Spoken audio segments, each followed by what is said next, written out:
दोस्तों, आज हम इस एक ही वीडियो के माध्यम से राष्ट्रकूट राजवंश के विषय में सभी जरूरी जानकारियां प्राप्त करेंगे। नमस्कार, मेरा नाम है दीपक लोधी और आप देखना शुरू कर चुके हैं जनरल स्टडीज टोटल। तो चलिए आगे बढ़ते हैं। राष्ट्रकूट राजवंश का परिचय। राष्ट्रकूट राजवंश चालुक्यों के ध्वंसावशेष पर बना था। इसके संस्थापक दंती दुर्ग माने जाते हैं। उन्होंने अंतिम चालुक्य शासक कीर्तिवर्मन द्वितीय को पराजित करके राष्ट्रकूट राजवंश की स्थापना की। इस वंश की राजधानी मान्यखेड़ थी। इस राजवंश का शासनकाल 755 ईस्वी से 975 ईस्वी तक रहा। राष्ट्रकूटों का संबंध मुख्यतः कर्नाटक राज्य से माना जाता है, जो कि उत्तरी कर्नाटक में चालुक्यों के सामंत के रूप में कार्य कर रहे थे और वहां का शासन संभालते थे, जो कि अपने द्वारा शासित हिस्से से जो राजस्व प्राप्त होता था उसका निर्धारित हिस्सा चालुक्यों को उनकी अधीनता के सूचक के रूप में दिया करते थे।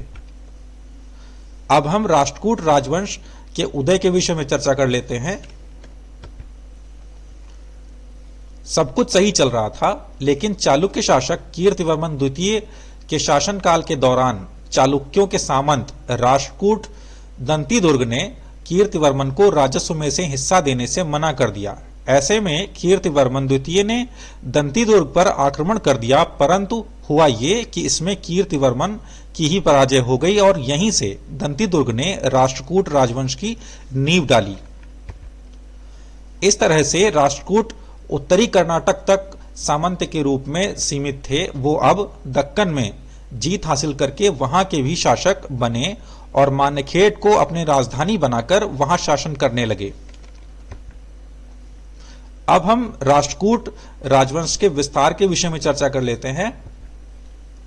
दक्कन पर नियंत्रण लेने के बाद राष्ट्रकूटों की नजर अब कन्नौज के पर थी, जो कि उत्तर भारत के अंतिम सम्राट हर्षवर्धन की मृत्यु के बाद एक राजनीतिक शून्यता और अस्थिरता से गुजर रहा था। इसलिए कन्नौज पर नियंत्रण पाना इतना आसान नहीं था,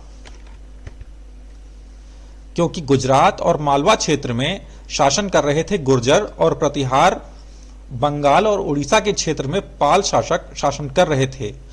राष्ट्रकूटों की तरह ये भी कन्नौज पर नियंत्रण की होड़ में थे और इसी ने कन्नौज को लेकर एक त्रिपक्षीय युद्ध को जन्म दिया, जिसमें तीन पक्ष राष्ट्रकूट, गुर्जर प्रतिहार और पाल वंश थे।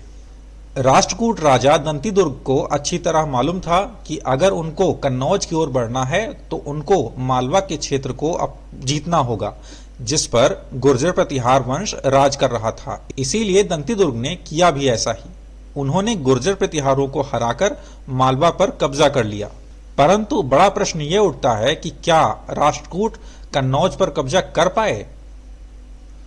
इसका उत्तर पाने के लिए हमें दंती दुर्ग के बाद के राष्ट्रकूट शासकों के बारे में जान लेना चाहिए, जिनका क्रमवार वर्णन आगे किया गया है।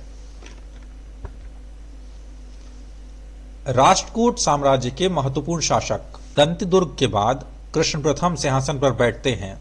कृष्ण प्रथम, जो कि एक योग्य शासक थे, अपने शासनकाल के दौरान उन्होंने मैसूर को जीता और वेंगी के चालुक्यों को भी पराजित किया। इसके साथ उन्होंने एलोरा के कैलाश मंदिर का भी निर्माण कराया, जो कि भारतीय निर्माण शैली का एक बेहतरीन नमूना है और एक वैश्विक धरोहर भी है, जिसे वर्ल्ड हेरिटेज साइट भी कहा जाता है।